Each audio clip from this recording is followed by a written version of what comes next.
hello बंधुरा आज मैं कत आसो गाँव आसो बिहु उपलक्षे कि चलि आछे आमार गेम गाँव गेम पातिसे युवकসকলে ताके चाब आइसो एकदम बिहुर कारण पूरा एन्जय हो आछे हेकारण आपनालोक देखाओ शेयर करि ठीक आछे एतु चाब पारे आपनालोके एतु चाওক एतु सार्विस करिसे मारिले इफाले पूरा युवक कोने जिके ए भालके खेल बल खेल चाब आइছে नेকি तेरिके केनेका लागिছে खेल कोने जिकिब कसम कोने जिकिब देखा जिकिब ना पूरा जिकिब विष्णुज्योति ठीक है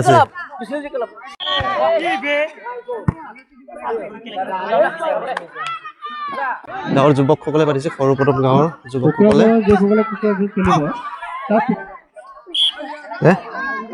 खाली क्यों खेल खेलना है क्यों खेल खेलना है क्यों खेलना है क्या तो प्राइस पैसे ना बनाए प्राइस पैसे ना बनाए कोई ना खेलिब लगे बल एरिब नालागे मार सर मानुकेइटा खेली आछे हाँ एटु चाब पारे सर मानुकेइटा की खेल होइছে कुकुरा खेल स्टार्ट हो गल चाव कोने जिके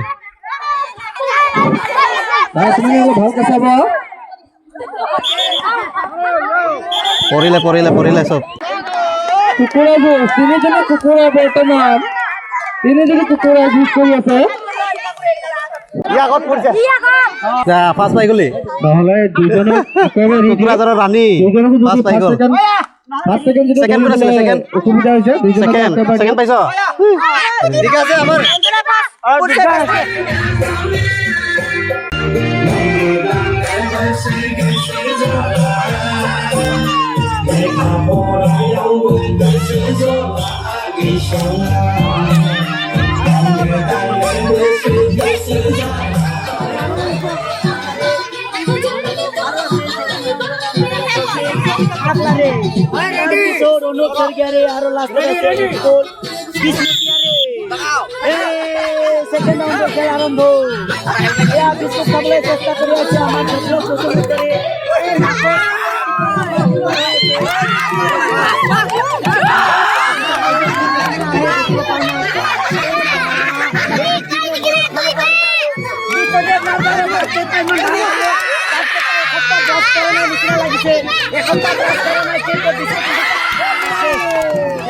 हेलो बंधुरा आपनालोक मरমৰ दीपक मैं আজি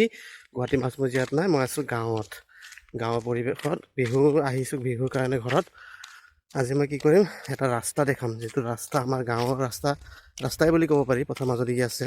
ताছত गाँवर पर अलप देरी आहि নাই এই रास्ताটো পোৱা যায় এই रास्ताটো আপোনালোক দেখা চাওক কিমান উখুৰা মুখুৰা ডাঙৰ গাত আছে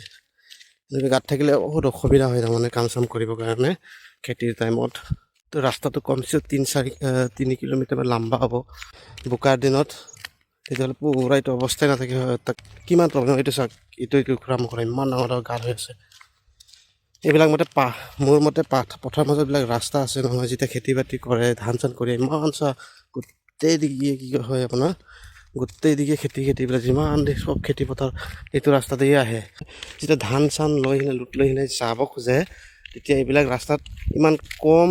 বেছি ধান ল'বলৈ বহুত কষ্ট হয় তাৰমানে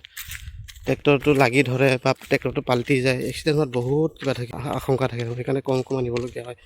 ৰাস্তাই যদি ইমান বেয়া তেতিয়া কামো নিদিয়ে আমি একবাৰৰ জায়গাত দুইবাৰ যাবলগীয়া হয় কম আনিবলগীয়া হয় সেইকাৰণে পথাৰ মাজত এতিয়া চাওক খেতি বাতিৰ কাৰণে দেশখন চলি আছে নহয় যদিহে খেতিয়কৰ যদি একো প্ৰফিট নহয় এবাৰৰ জায়গাত দুবাৰ যদি খেতি কৰিবলগীয়া হয় আনিব লগা হয় ধানটোক তাতো তেলৰ খৰচ কিবা খৰচ অলপ বেছিকৈ গুচি যায় হয় নহয় আমাৰ গাঁও মানুহটো বেছিভাগে খেতিয়ে কৰি কিনে চলে ন চবৰে এইটো প্ৰব্লেম হয় এনেকৈ মই সেইকাৰণে কৈছোঁ ভাবোঁ আৰু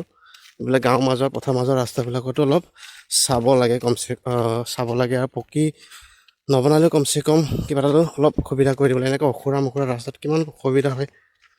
নিজে জানে আৰু